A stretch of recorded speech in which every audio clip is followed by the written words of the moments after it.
আল্লাহ বলছেন নবী দুনিয়ার বুকে মানুষজন দাবি করে বসবে আমার ঈমান আছে, আমি ঈমানদার। আল্লাহ বলছেন তোমার মুখের কথা ঈমানের দাবি হবে না। ঈমানের দাবি যদি থাকে তার জন্য দুইটা চিহ্ন থাকা লাগবে। আপনি বলতেছেন এইটা ডাব গাছ, তাকায় দেখেন কিরে ডাব গাছ এতটুকু ডাব কেন? ওই শুরুর দিকে ডাব এতটুকুই থাকে, কিন্তু 3 মাস পরেও এতটুকু কেন? আর ডাব গাছ এত চিকন কেন? ও আপনারে বুঝ দিচ্ছে না এটাই ডাব গাছ। আপনি বলবেন আহারে এর মাথা নষ্ট হয়ে গেছে, চিনে না সুপারি গাছ কোনটা আর ডাব গাছ কোনটা।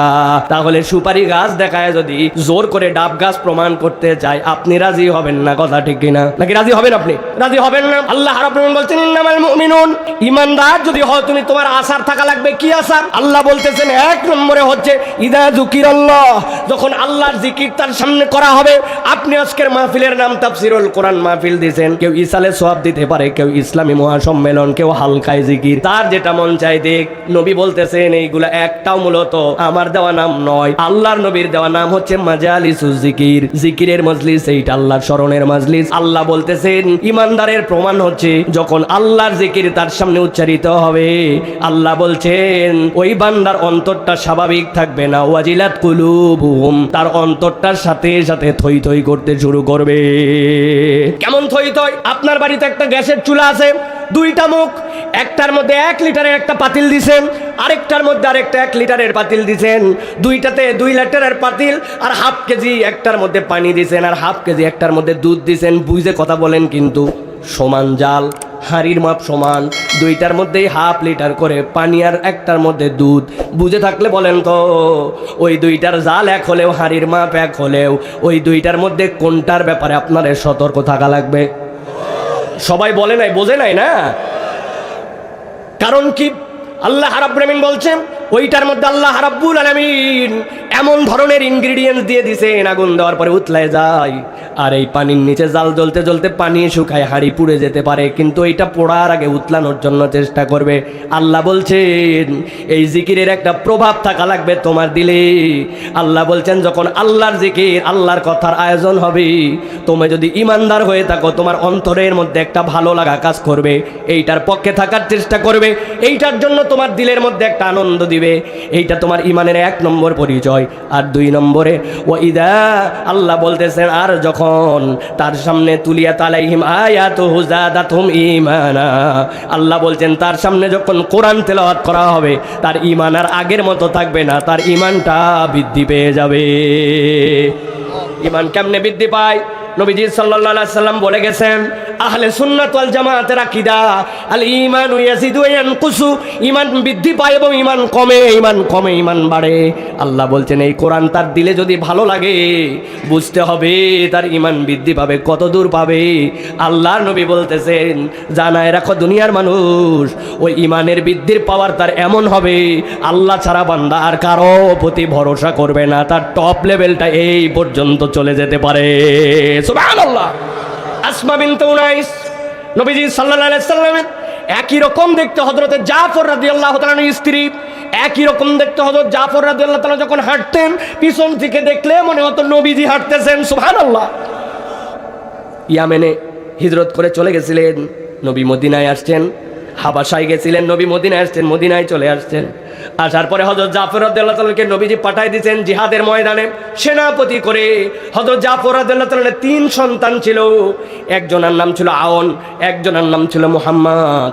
তারাও দেখতে ঠিক ঠিক নবীজি সাল্লাল্লাহু আলাইহি ওয়াসাল্লামের মতো, পিচ্চি অবস্থায় মুহাম্মদুর রাসূলুল্লাহ সাল্লাল্লাহু আলাইহি ওয়াসাল্লাম দেখতে যেমন ছিলেন, তারাও দেখতে সেমন। সুবহানাল্লাহ।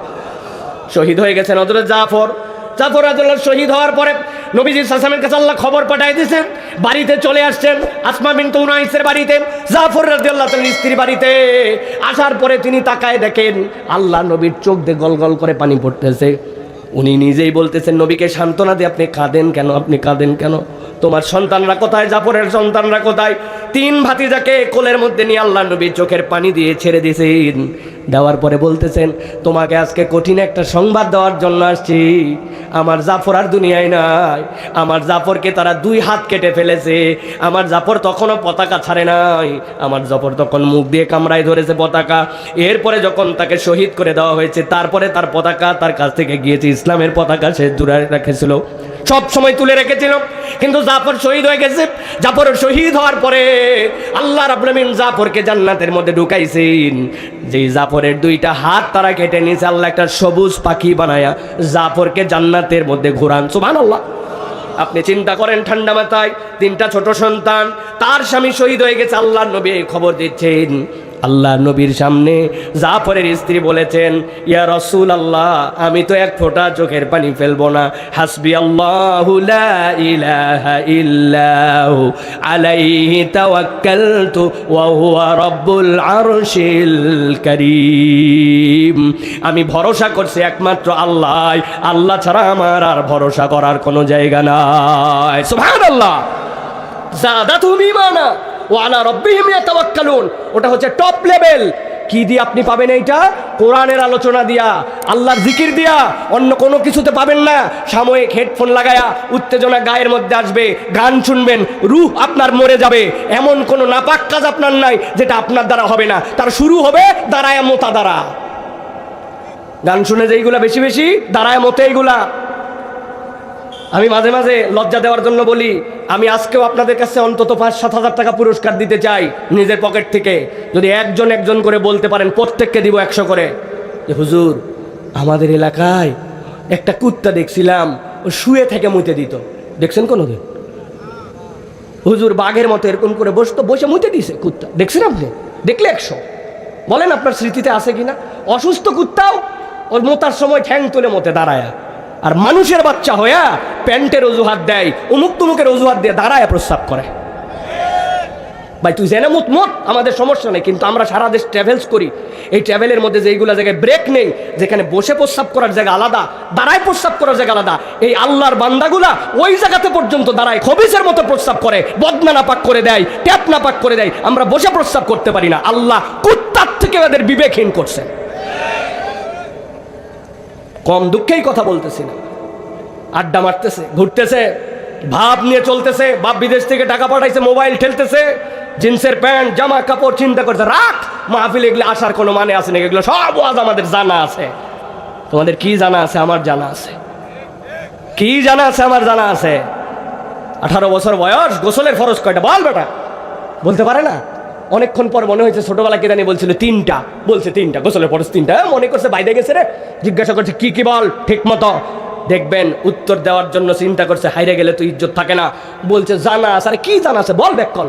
বলছে লুঙ্গি, বদনা, গামছা। হ্যাঁ, আপনি হয়তো হাসলেন, হয়তো লুঙ্গি বদনা গামছা বলবে না, কিন্তু যেটা বলবে ওইটা হবেও না। ও গোসলের ফরজ জানে না, নামাজের ভিতরের বাহিরের মাসালা জানে না, ওয়াজিব জানে না, আরকান জানে না, আহকাম জানে না, অজুর ফরজ জানে না, অজু না হলে কেমনে তায়াম্মুম করা লাগবে জানে না। ও জানে মাটিতে তায়াম্মুম করা লাগবে। একজন দিকে মাটি দিয়ে কুলি করতে চাচ্ছে, একদিন কিছুদিন আগে একটা ভিডিও দেখছিলাম, কে হিসাবে কল। প্রিয় ভাইরা, দিন সম্পর্কে আমাদের এইরকম উদাসীনতা। আর কোরআনের আয়োজন হয়, ওনাদেরকে ওয়াজ করে নিয়ে আসা লাগে। আসো বাবা আসো, আসার কোনো দরকার নাই, কোনো দরকার নাই। এই 2 চিহ্ন না থাকলে আপনি আসতে পারবেন না। বাড়ির যাই হিসাব মিলাই দেখেন। আল্লাহ আমাদেরকে বোঝার তৌফিক দান করেন। তাহলে এবার বলেন যে আমরা যে কোরআন শোনার জন্য আসলাম, লাভ আছে না নাই? বুঝে বলেন, কম না বেশি? এই যে লাভ আছে, বেশি আছে বললেন, এইটা কি বুঝে না না বুঝে? হ্যাঁ, কি বুঝা? এটা আসারুল ঈমান। মনে থাকবে তো? আপনি হুদা আমারে বুঝ দিচ্ছেন এইটাই ডাব গাছ। নো নো নো নো, সারা জীবন মাথার মধ্যে ঢুকাই রাখবেন, এটা ডাব গাছ না। কি গাছ? কি গাছ? হ্যাঁ, এটা সুপারি। ও মুসলমান বলতেছে না না, শুকায় গেছে। ওইটা আছে ইমান হয়তো, কিন্তু শুকায় গেছে একবারে, অবস্থা খারাপ, বেগতিক, আইসিইউতে চলে গেছে। প্রিয় ভাইয়েরা, আমরা তাহলে কোরআনুল কারীম থেকে কিছু কথা শুনতে চাই। রাজি আছেন তো আপনারা? আপনি রাজি না থাকলে হবে নাকি? সাবেক চেয়ারম্যান সাহেব বসে আছে, ওনার কি কাম নাই নাকি? আপনার তো বেশি কাজ আছে। সেই লোক বসে আছে, আর আপনি যাবেন কোথায়? আজকে যাওয়ার কোনো সুযোগ নাই ভাই সাহেবেরা, কোনো সুযোগ নাই। আজকে কোরআনুল কারীম থেকে আমরা কিছু কথা শুনতে চাই। রাজি আছেন তো আপনারা? তবে একটা আনন্দের আসলে, আচ্ছা, না আসা উচিত ছিল না। উনি কই আছেন? এলাকায় থাকে না? তাও ভালো, আল্লাহ বাঁচাই দিছে। ঠিক আছে, আপনারা সকলেই তাহলে আছেন তো ইনশাআল্লাহ? রাজি আছেন তো ইনশাআল্লাহ? আমার শরীর কিন্তু বেশি ভালো না, কিন্তু তারপরেও আমি কিছু কথা আপনাদের কাছে বলে যেতে চাই। তবে তার আগে বলতে চাই, বাবা আপনারা মনে কষ্ট নিয়েন না, যারা মুরব্বী আছেন, যারা 40-এর উপরে, আপনাদের জন্য ছুটি দেওয়া হলো, আপনারা বাড়ি চলে যেতে পারবেন। কারণ আজকে যা ওয়াজ হবে ও যত ঝাঁকি ঝুঁকি মারি, মুরব্বীদের ওয়াজ হবে না। আজকে যা হবে ইয়াংদের জন্য কিছু কথা হবে ইনশাআল্লাহ। আমার তরুণদের জন্য কথা হবে, যাদের বিয়ে সামনে দরকার, ঠিক কিনা? সুন্দর স্ত্রী দরকার যাদের, ঠিক কিনা? দিনদার বউ দরকার, যাদের বাপেরা এদের খবর নিচ্ছে না, তাদের জন্য আজকে ওয়াজ হবে। হ্যাঁ, রাজি আছেন তো ইনশাআল্লাহ? মুরব্বীরা আপনারা বাড়ি চলে যেতে পারবেন। 40-এর উপর গণছুটি ঘোষণা করা হলো, তবে যাইয়া কিন্তু ফায়দা হবে না। মহিলারা একবারে মাখায়া বাড়ি বন্ধ করে চলে আসছে, আপনারা যাই কিন্তু খলায় বসে থাকা লাগবে, বাড়ির ঢোকার কোনো উপায় নেই। অর্থ এখানে বসে থাকা ভালো, ঠিক কিনা? আছেন তো আপনারা? কেন দেখি কারা কারা আছেন, হাত উঁচু করেন। সবাই সবাই 2 হাত উঁচু করেন। হাত নামান, হাত নামান। একসাথে তোলা লাগবে। আগে কম্বল খেতার থেকে হাত বাইর করেন। নোয়াখালীর দিক হাত সোজা করার মানে কি এরকম নাকি? এরকম এরকম। তা আমি বলছি হাত সোজা করতে আপনি এরকম করেন কেন? হাত টান টান করে সোজা করেন। হ্যাঁ, শক্ত করে। আরেকবার হাত নামান। এবার ফাইনাল পরীক্ষা হবে, কারা কারা ফাঁকি মারতেছে তাদের দেখবো না আমরা। হ্যাঁ, এবার হাত তুলবো আর ডানে বামে তাকায় দেখবো কারা ফাঁকি মারতেছে। রেডি আছেন তো সবাই? আর খেয়াল রাখবেন নতুন করে কেউ যেন প্যান্ডেলের ভিতর ঢুকতে না পারে। যারা বাড়ির থেকে বলে আসছে যে মা ওয়াজে যাচ্ছি আর তুমি এইদিকে আসো নাই, ধান্দাবাজি করতেছো আর আড্ডাবাজি করতেছো, আজকে তোমার বাপ চাচা দিয়ে তোমার নামে দোয়া করানো হবে ইনশাআল্লাহ। খেলা জমাই দিব তোমাদের ইনশাআল্লাহ। তোমার বিদেশে যাওয়া আর ভালো জায়গায় পড়ালেখা করা, দাঁড়াও, তোমার আত্মীয় স্বজন দিয়ে আজকে তোমার দোয়া করাবো। আমি দোয়া করবো না, আমি মুসাফির বলবো, আপনারা খালি আমিন বলবেন। খেলা জমাই দিব আজকে, টেনশন করেন না, টেনশন করেন না আপনি। ওদের আসার দরকার নাই। কত পাপড় খাইতে পারিস তুই ভাই, খা। কত বিড়ি ফুঁকতে পারিস আর কত আড্ডা মারতে পারিস, মোবাইলে ফেসবুক চালাতে পারিস, চালা। আজকে দেখা হবে ইনশাল্লাহ শেষে। হাতগুলো টান টান করে এবার তোলেন, ডানে বামে তাকান, দেখেন। এবার নড়াচড়া করেন একটু হাতটা, মাশাআল্লাহ, জোরে জোরে জোরে জোরে। হ্যাঁ, সোজা করেন, সোজা। এবার সোজা সোজা। এবার পিছনে টানা দেন একটু, এবার একটু সামনে দেন, এবার একটু ডানে দেন, এবার একটু বামে। এবার হাত টান করে সোজা করেন, সোজা করছেন সবাই? হাতটা এরকম করেন এবার, মাশাআল্লাহ। এবার নড়াচড়া দেন একটু, এই যে মাশাআল্লাহ, হাত সোজা করছেন। এবার গলাটা পরিষ্কার দেন। আরে সামনের লোক তো অ্যাক্টিভ, পেছন থেকে গলা পরিষ্কার দেন। সোজা করেন, হাত সোজা সোজা। হাত শক্ত করছেন সব, গলা পরিষ্কার হয়েছে। মুরব্বী কিও চাচা নামাইন না আমার স্টেজ থেকে, শরীর ভালো না। হাত সোজা করেন। এবার বুক বরাবর নেন, এই বরাবর। বাইরে পুকুর পারে যারা, তোমরা আমাদের সাথে না কেন? বুক বরাবর হাত নেন, নিছেন সব। এবার একটা আকাশ বাতাস মুখরিত করে একটা তাকবীর দিতে হবে। পারবেন ইনশাল্লাহ? এই দক্ষিণ 20 ভাগের ইতিহাসে, আপনার মাহফিল শোনার ইতিহাসে আল্লাহর জন্য এরকম হুঙ্কার দেওয়া তাকবীর দেন নাই। এরকম একটা তাকবীর যারা দিতে পারবেন তারা বলেন আল্লাহুম্মা আমিন, আর যারা দিতে পারবেন না তারা বলেন আল্লাহুম্মা আমিন। ও, এই দলেও লোক আছে? হ্যাঁ, না, এই দলের লোক থাকা ভালো। কারণ আমি দিনাজপুরে এক মাহফিলে গেছিলাম, হাজার লোক। আমি বললাম শীতের রাত, আমার শরীরই খারাপ হয়েছে, দিনাজপুর যায় নিউমোনিয়ার মতো হয়ে গেছে, এত ঠান্ডা। আমি বললাম আল্লাহর জন্য একটা বলিষ্ঠ কণ্ঠে একদম মারদাঙ্গা একটা তাকবীর দিতে হবে। জিহাদের অনুপ্রে পাম পট্টি দিয়া লিল্লাহে তাকবীর বলছি।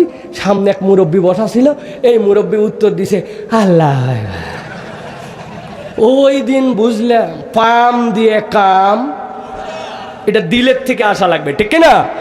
তাহলে একটা আকাশ বাতাস মুখরিত করে তাকবীর দিতে পারবেন ইনশাল্লাহ? বুক বরাবর হাত নিছেন, এই যে বুক বরাবর। যারা যারা এখনো আসনি, আল্লাহর দোহাই লাগে ভিতরে আসো। স্বেচ্ছাসেবকের একটাও দরকার নাই রাস্তাঘাটে, সব ভিতরে আসো, তোমাদের কাম শেষ। ভিতরে আসো, রেডি সবাই? হ্যাঁ, এবার সকলে মিলে একটা তাকবীর দিবেন। আমি লিল্লাহে তাকবীর বললে আপনারা হাত দুটো আসমানের দিকে ছুড়ে দিয়ে আল্লাহু আকবার বলবেন। পারবেন না ইনশাআল্লাহ? দেখি তো গলায় কিরকম শক্তি আছে। যুবকরা রেডি ভাই? বিয়ালারা রেডি? অবিবাহিতরা রেডি? বাচ্চা কাচ্চা, মুরব্বী রেডি ইনশাআল্লাহ? ডেকে একটা তাকবীর দেন, লিল্লাহে তাকবীর, লিল্লাহে তাকবীর। আল কোরআনের আলো, আল হাদিসের আলো,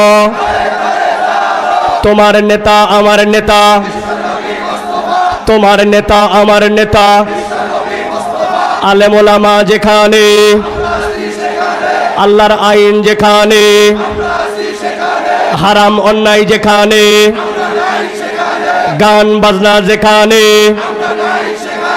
অসভ্যতা যেখানে, কনসার্ট যেখানে, বিড়িখোর যেখানে, লিল্লাহি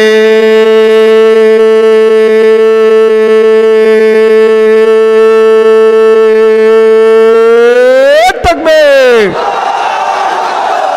মাশাআল্লাহ, হাত নামান। শয়তান আছে আর? কতকগুলাকে বলছিল অনেকক্ষণ হয়েছে রে, চল একটু হাওয়া বদল করে আসি। দেখবেন আর শয়তান তাদেরকে নিতে পারবে না। এটা একটা এনার্জি চলে আসে, ঠিক কি না? এটা হচ্ছে কোরআন এবং আল্লাহ রাব্বুল আমিনের নামের বরকত। সুবহানাল্লাহ বলেন। আমি অনেক জায়গায় মজা করে বলি, ও ভাই আপনারা স্টেজ থেকে কোনো সিগন্যাল দিবেন না, সবারই নামায় সামনে বসাই দিব। নো মোর সিগন্যাল, একদম চুপ করে বসে কথা শুনবেন।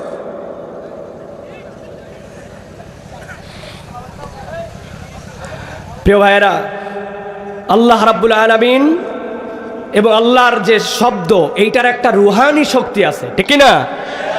দিলের মধ্যে এটা একটা প্রভাব আছে। আল্লাহর নবী বলছেন প্রত্যেক জিনিসের রেন্দা আছে। তুমি যদি ওই আরির জন্য ধার তোলো, তাহলে ধার তোলার জন্য সেটা একটা ফাইল আছে। ইমানদারের অন্তরের ফাইল হচ্ছে আল্লাহর জিকির। ইমানদার যখন আল্লাহ আল্লাহ বলে, আল্লাহর জিকির করে, আল্লাহ তার অন্তরের মধ্যে একটা নূর ঢুকাই দেন। সুবহানাল্লাহ বলেন।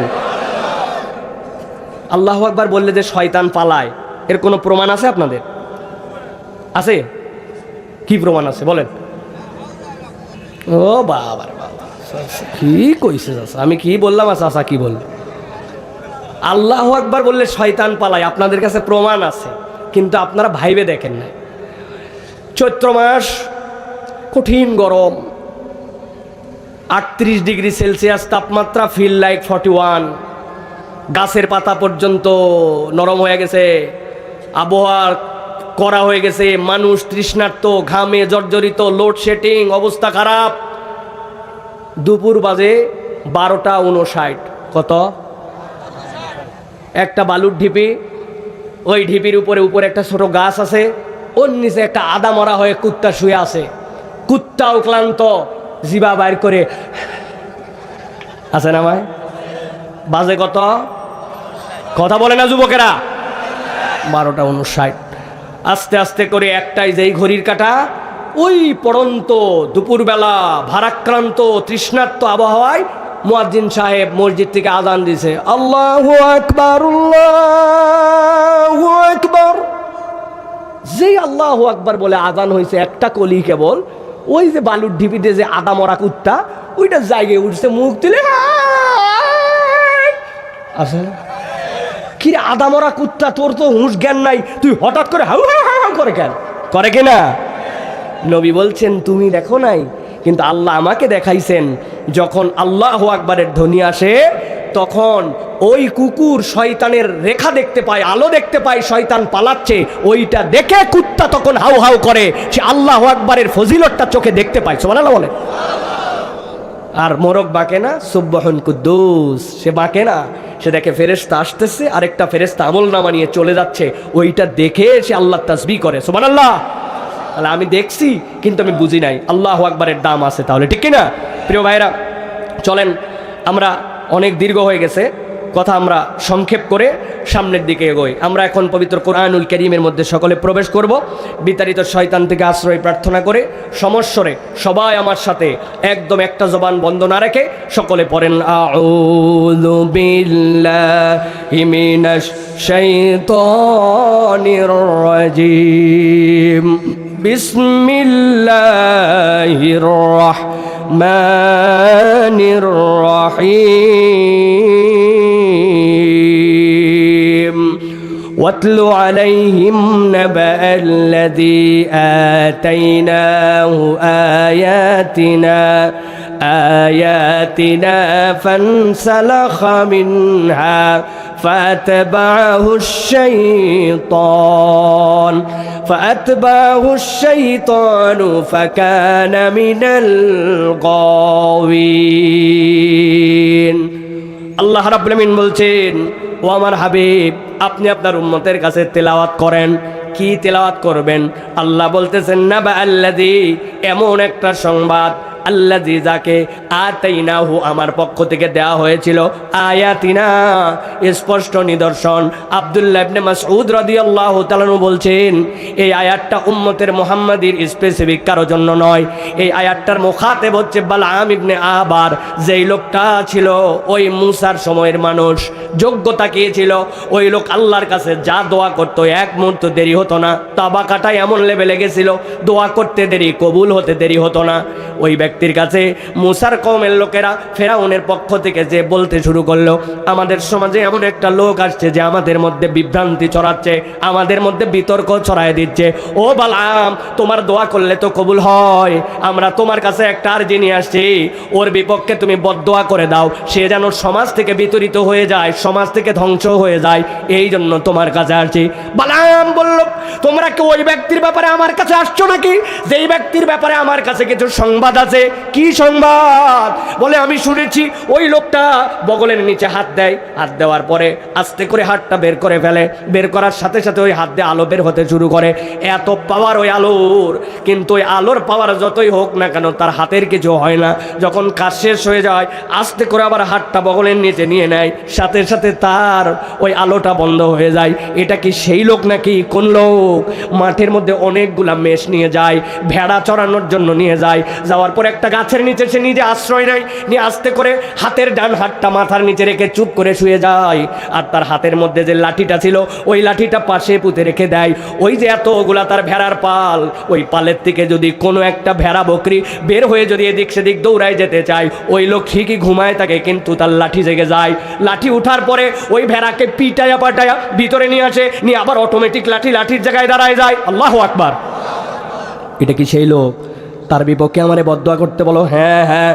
তোমার কাছে ওয়াজ শুনতে কে আসছে? বলে না না, হলেও হতে পারে এই লোক আল্লাহর পক্ষ থেকে, অতএব আমি তো তার বিপক্ষে বদদোয়া করতে পারবো না।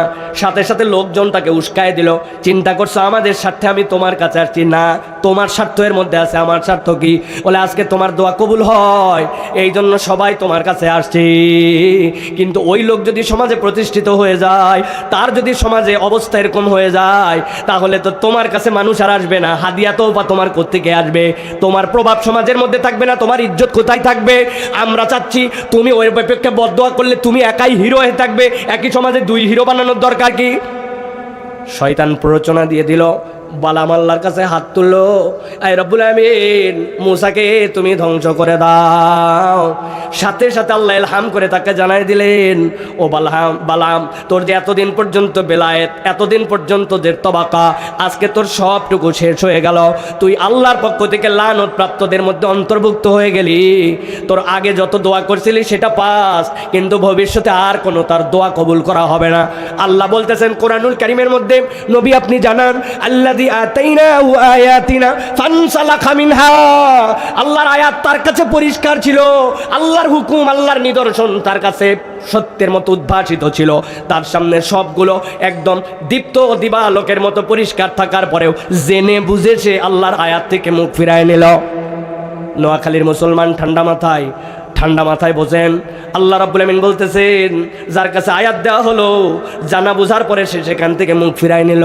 এখন আমাদের জীবনে একটু জিজ্ঞাসা করে দেখি তো, আলোচনায় ঢোকার আগে, যে আমরাও আল্লাহর এরকম আয়াত যেটা আমার কাছে ক্লিয়ার, যার বিধান আমার কাছে পরিষ্কার, তার হুকুম আমার কাছে জানা, কিন্তু জানার পরেও নিজেরা গাদ্দারি করে আল্লাহর আয়াত থেকে আমরা কি মুখ ফিরাই নাকি? ফিরাই।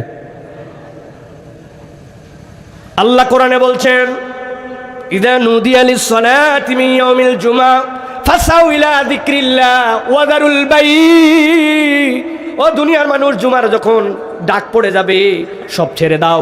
আল্লাহর দিকে নামাজের জন্য আসে, সব তো ছাড়ে না, কিন্তু অপেক্ষা করার পরেও 1:00টার দিকে মসজিদে এসে হাজির হয়। মসজিদে মদিনার ভিতরে ঢোকার পরে জুম্মার নামাজটা আদায় করছে তো তাও নামাজ আদায়, কিন্তু নামাজ আদায় করে চলে যাওয়ার পরে ওই মসজিদের মাইক থেকে মুয়াজ্জিন আসরের সময় ডাক দেয় হাইয়া আলাস সালাহ, মাগরিবে ডাক দেয় হাইয়া আলাল ফালাহ। যেই বান্দা জুম্মার নামাজে আল্লাহর আহ্বানে আসলো, ওই আল্লাহ আসর তার প্রতি ফরজ করছে, মাগরিব করছে, ওয়াক্তের নামাজ করছে।